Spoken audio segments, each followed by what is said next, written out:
This video is about making your money when you buy, and I've heard that a few times over my real estate career over the last 30 years and investing career, and it always fascinated me, and I didn't quite know what it meant when they said you make your money when you buy, and I found that out to be very true. Now, this could be when you're buying an development site and you pay X amount for it, and you can turn it into more money by developing it, for example, and knowing that you've bought it for the right price.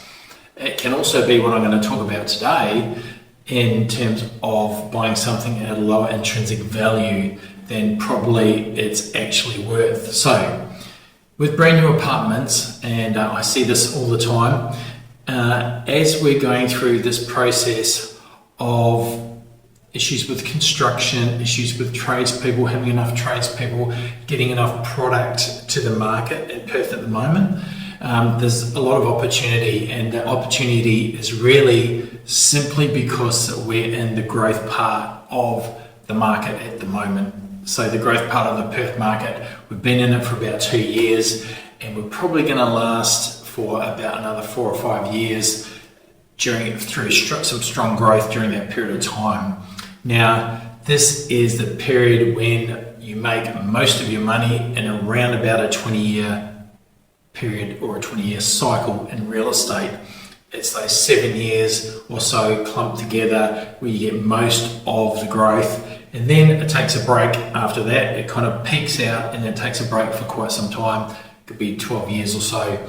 And so understanding the cycles is the most fundamental, most important part of being able to make your money when you buy, because getting a bargain isn't really about getting $20,000 or $50,000 off the asking price. It's about buying it in the right time in the market. So very quickly, and this is what we're seeing now, the price that you pay can look incredibly cheap, like you've stolen it even just 6 months later.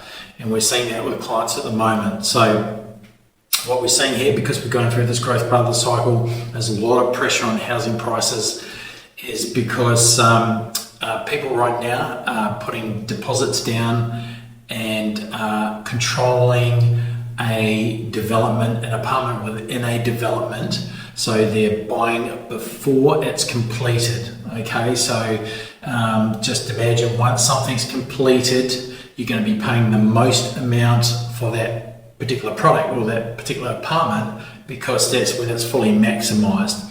If you get in earlier, you tend to pay a lot less anyway, because it isn't fully complete at that point, and it's a little bit like a house and land in that scenario. If you buy into an estate that's got a lot of sand, it isn't very developed, you're going to pay less than when it's fully developed at the end, where all the nice streets are there, it's got leafy streets, and it's got, all the homes are built and it looks like a community. People will pay more for it just because it's more finished, it's more complete. And it's the same with apartments. So what we're seeing at the moment is a lot of people putting down relatively small deposits and controlling the property, and during this growth cycle, over a year, 2 years, or even a little bit more than that, they're making very large gains before they even settle on the property. Okay, so this can work really well for a number of different people in the market, in terms of, say, for example, downsizers. So if you're a downsizer, for example, and you're looking to sell your large family home and you want to move into an apartment, you want to downsize to an apartment, and you're thinking, well, I don't want to do that for a couple of years yet, then what you can do is put your foot on an apartment now, because in 2 years, they're going to be worth a lot more. So a lot of people will say, well, look, I'm not too worried about the apartments going up, and I'm going to buy something in 2 years when I'm ready. So because they're saying my home's going to go up in value during that period of time. But all you're going to end up doing is swapping the increased value on your home for the increased value in the apartment. So instead, you want to get a real gain.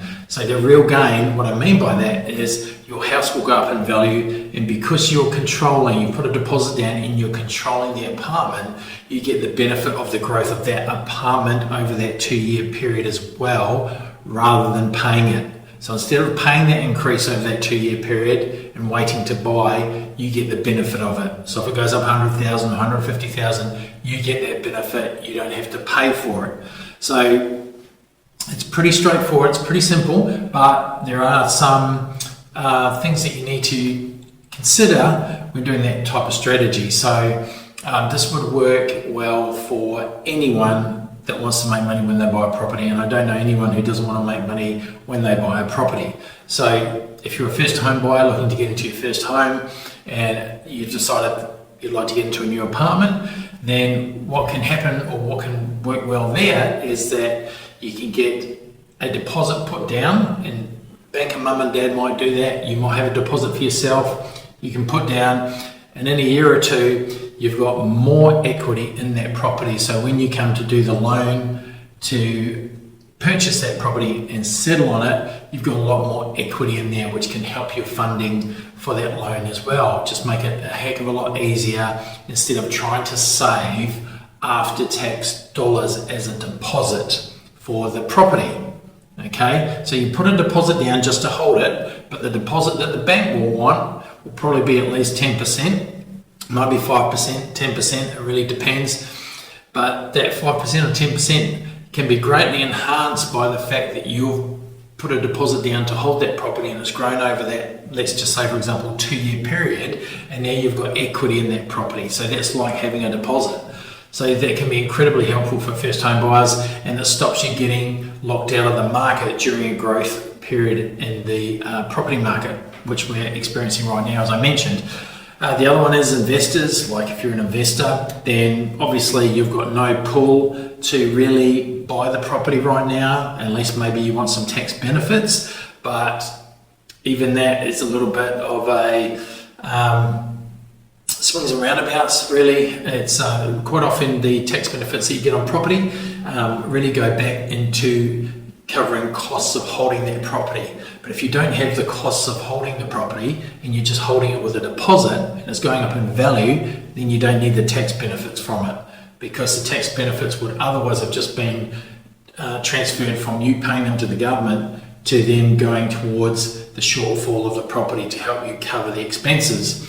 So in that instance, and much like what I'm doing myself, buying something off the plan, I couldn't care less how long it takes. The longer the better, really, because I'm controlling that property, I don't have ownership over it, and it's going up in value while I'm doing that. So we're seeing a lot of this right now, and I want to give you some examples just so you can see people are doing this. These are real world examples of some of them are my clients, some of them are other people's clients that I work with here. But the point is that these people are all making significant gains in the market right now. And like I said, don't fall into the trap of thinking that these people did it a year ago, 2 years ago, 6 months ago. It's too late, because it is not too late. This growth part of the market has plenty of energy left in it yet, and it should be for about another 4 or 5 years of very strong growth. So we've really only just begun this cycle. So let's take a look now and check out these people that have made money over the last, most of them are over the last 12 months to 2 years. Okay, so here are some examples of people that have bought before construction has been completed and the benefits that they've got from doing that. Okay, so I've got a bunch of people up here on the board. So what we're looking at here is firstly, John here purchased in August 23. So when I say purchased, he put his deposit down in August 23. Okay, and the deposit for this particular one was $5,000. He purchased in Bigton for $338,000, and that on completion he has settled on this property, but he made around about $62,000 because it was valued around $400,000 by the time he settled on it, which was around about 12 months. Okay, so he made a $62,000 profit on that property by the time he settled on it. So he purchased it with equity in it, and that's a 1,240% increase on the deposit that he put in. So he only had to put of his own money $5,000 down, and he received $62,000 back for that in terms of equity. Okay, so the next one is Stephen. He bought, this is a client of mine that bought off me 8 years ago. He's come back and bought two. Put a deposit down on this particular one in Mosman Park for $10,000. It was $495. It's now worth around about the $560 mark. He still hasn't settled on this. So far he's made about $65,000, which is a 650% increase on the 10K that he's put in. So that's the amount of return that he's received on that $10,000 in terms of capital growth on that property. So great result. And this has been around about during a 12-month period. The second one here he bought in South Perth. That was with a deposit back in July 23 of $70,000. He purchased for $520. It's now worth about $650. Again, he hasn't settled on this one yet. He's made about $70K in capital gain, which is 121% increase on the deposit that he's put into it, and that's over a period of about 14 months. So over here, Hayley, now this is my girlfriend, and I told her to do this. I badgered her pretty much consistently for her to actually do this, so that she got this kind of scenario, and here she is on the board. Back in October 23, she purchased she put a deposit down of $53,000 for an apartment in Subiaco, one-bedroom apartment. At the time, she paid $535 for it. They're now selling for $622,000. So she's made. She's pretty happy with me because she's made $87,000 and again has not settled. That's still about 12 months away from settlement. So it could do probably twice that by the time that she actually settles on the property.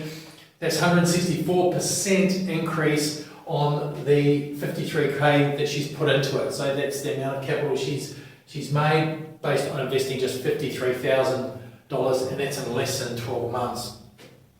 Ian over here, he put in $50K on November 23 to secure an apartment in South Perth for $506,000.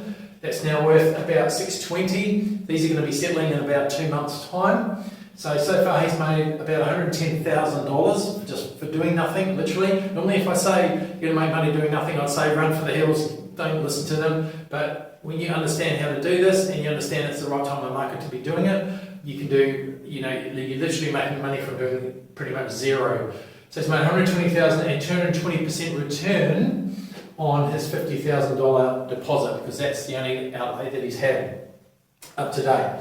So December 23, Rihanna put a $69,000 deposit down, which was 10% of $690,000. She secured a apartment, a two-bedroom apartment that was now worth $850, selling them for much higher than that. In fact, there's one on there for around about $900. So she's made about $160,000 in capital gain. Again, she hasn't settled on it. They'll be settling in a couple of months, and she's made 232% increase on her deposit. Alan, January 24, so January this year, put $35,000 down on a Subiaco apartment, $710,000. Alan doesn't even live here, his daughter lives here. He's put the money down as a deposit, $710,000 what he paid for it, now worth $840,000, so he's made about $130K and 371% on his deposit. So again, that's about 12 months away from settlement, so still a way to go. In December 22, Stuart put $195,000 down in a pretty swanky apartment in Netherlands, and so that was a little while ago now, so that one's going back almost 2 years, good 19 months or so. He paid $1.995 million for that apartment, and prior to settlement, again, these ones are looking to settle in about 2 months' time. It's worth about $2.5 million. So he's made $500,000 or 250% on his deposit. So these are just a handful of ones that I could actually fit on the screen here, but this is happening consistently at the moment. And as I said, There's still another probably 4 years or so to go. So we've only just begun this part of the cycle. So if you're looking to do something around that, these are some of the people, a small handful of people that are doing it right now and actually making a benefit from leveraging into the Perth market that's growing so strongly at the moment.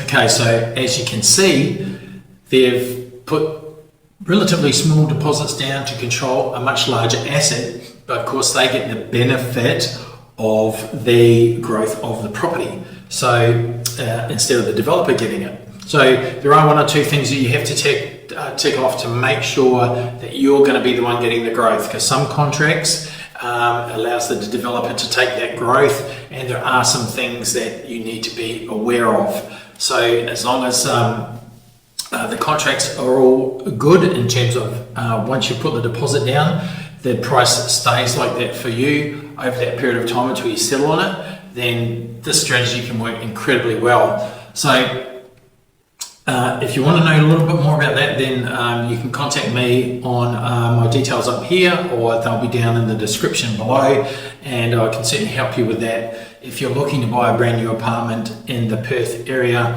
we've got about 30% of all apartment developments that we're helping people buy at the moment, and it's certainly a market that as we go forward is going to be less and less.